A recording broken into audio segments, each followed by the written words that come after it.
नमस्कार दोस्तों, कैसे हैं आप सब। उम्मीद करता हूँ अच्छे होंगे। आज की ये कहानी प्यार में पड़ी एक डायन की है, जो उस व्यक्ति से अपने प्यार की बहुत सारी बातें करना चाहती थी। वो सदा के लिए उसकी ही होकर रहना चाहती थी, लेकिन आगे क्या हुआ, बस कुछ ही पल में।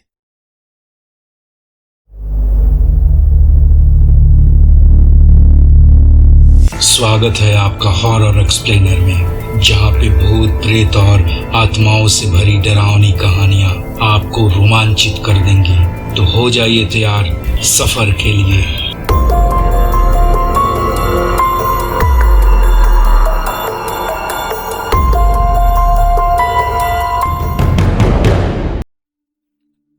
ये कहानी आज से करीब 30-35 साल पहले की है, जब गांव के आसपास, यहाँ तक कि गांव में बहुत सारे पेड़ पौधे और झाड़ियां हुआ करती थीं। जगह जगह पे आमों के बगीचे, महुआ का बगीचा, बांस का बगीचा आदि के बगीचे अक्सर हुआ करते थे। गांव से बाहर निकलने के लिए कच्ची पगडंडियां हुआ करती थीं, वो भी मूज आदि के पौधों से घिरी हुई। यह कहानी जिस समय की है, उस समय आज के नंदू चाचा तब जवान थे। गांव के खेल कूद में वो अक्सर बढ़ चढ़कर हिस्सा लेते थे। नंदू चाचा के घर के आगे 300 मीटर की दूरी पर उनका खुद का आम का बगीचा था, जिसमें करीब 15-20 आम के बड़े बड़े पेड़ थे, और बगीचे के कोने में बांस की 4-5 कोठियां भी थीं। आम का मौसम था और इस बगीचे में आम के पेड़ों की हर डालियां आमों से लदकर झूल रही थीं। दिन में तो नंदू चाचा के घर के कोई न कोई व्यक्ति इसकी रखवाली करता, पर रात में रखवाली का जिम्मा केवल नंदू चाचा का ही था। रात होते ही नंदू चाचा खाने के बाद अपना बिस्तर और बांस का खटिया उठाते और सोने के लिए आम के बगीचे में चले जाते थे।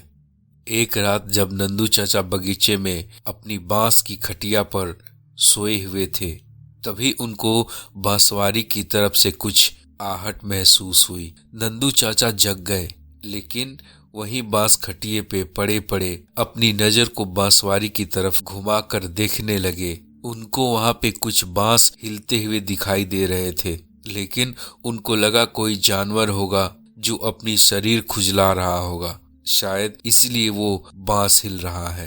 इसके बाद नंदू चाचा उठकर खाट पर ही बैठ गए और अपनी लाठी संभाल लिए।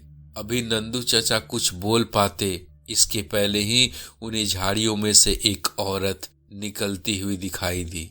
उस औरत को देखते ही नंदू चाचा की सांसें तेज हो गईं और वो लगे सोचने की इतनी रात को कोई औरत इस बांसवाड़ी में क्या कर रही है, जरूर कुछ गड़बड़ है। अभी ये सारी बातें उनके मन में चल ही रहे थे कि वो औरत अचानक उनके पास आकर कुछ दूर पर खड़ी हो गई। नंदू चाचा तो हक्का बक्का रह गए थे। उनकी सांसें फूल रही थीं, धड़कनें तेज हो गई थीं, उनके मुंह से आवाज भी नहीं निकल रही थी, पर कैसे भी हिम्मत करके उन्होंने पूछा कि तुम कौन हो और इतनी रात को यहाँ क्यों आई हो। नंदू चाचा की बात सुनकर वो औरत बहुत जोर से डरावनी हंसी हंसी और बोली, औरत हूँ और इसी बांसवाड़ी में रहती हूँ। बहुत दिनों से मैं तुमको यहाँ सोते हुए देख रही हूँ और धीरे धीरे मुझे तुमसे प्यार हो गया है। मैं सदा तुम्हारी होकर रहना चाहती हूँ।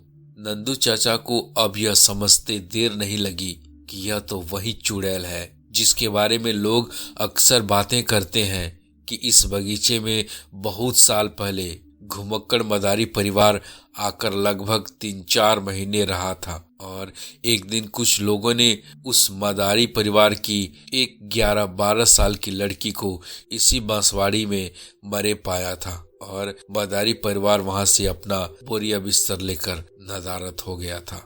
नंदू चाचा अब धीरे धीरे अपने डर पर काबू पा चुके थे और उस डायन से बोले, तुम ठहरी मरी हुई आत्मा और मैं जीता जागता इंसान, तुम बताओ मैं तुमको कैसे अपना सकता हूँ।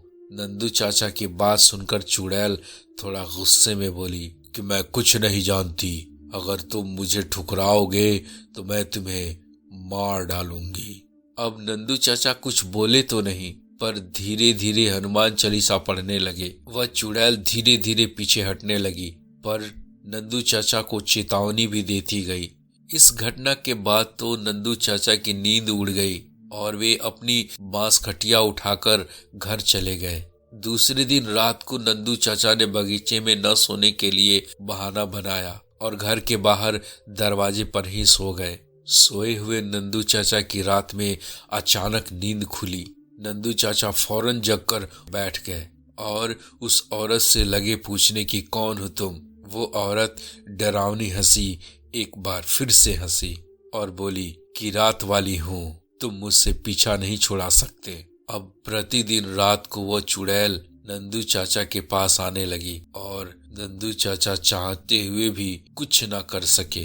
ये सिलसिला करीब 20-25 दिनों तक लगातार चलता रहा।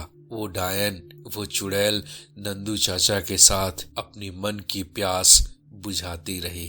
अब नंदू चाचा में पहले वाली ताकत नहीं रही, वे बहुत ही कमजोर हो गए थे।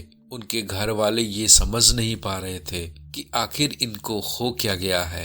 एक हट्टा कट्ठा आदमी इतना कमजोर कैसे हो सकता है। घर वालों ने नंदू चाचा से बहुत बार पूछने की कोशिश की कि उन्हें क्या हो गया है, पर वे लोक लाज के चलते डर से कुछ नहीं बोल पाते थे।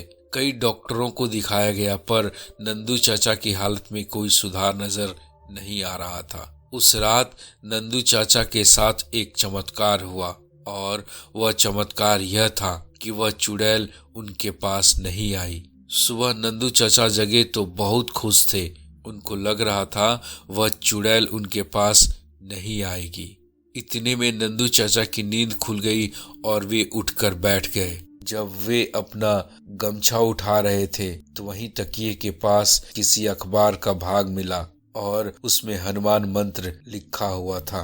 अब नंदू चाचा समझ चुके थे कि हनुमान जी की वजह से उन्हें इस दुष्ट आत्मा से पीछा छूट गया था। दूसरे दिन नहा धोकर नंदू चाचा मंदिर गए और वहां से एक हनुमान जी का लॉकेट खरीदकर गले में धारण किए और उसके बाद हर रोज रात में हनुमान चालीसा सिर के पास रखकर सोना शुरू कर दिया। अब आज के डेट में वो आम के बगीचे में भी सोना शुरू कर दिए। हाँ, पर वे जब भी अकेले सुनसान में उस बांसवाड़ी की तरफ जाते थे, उस चुड़ैल को रोता हुआ ही पाते थे।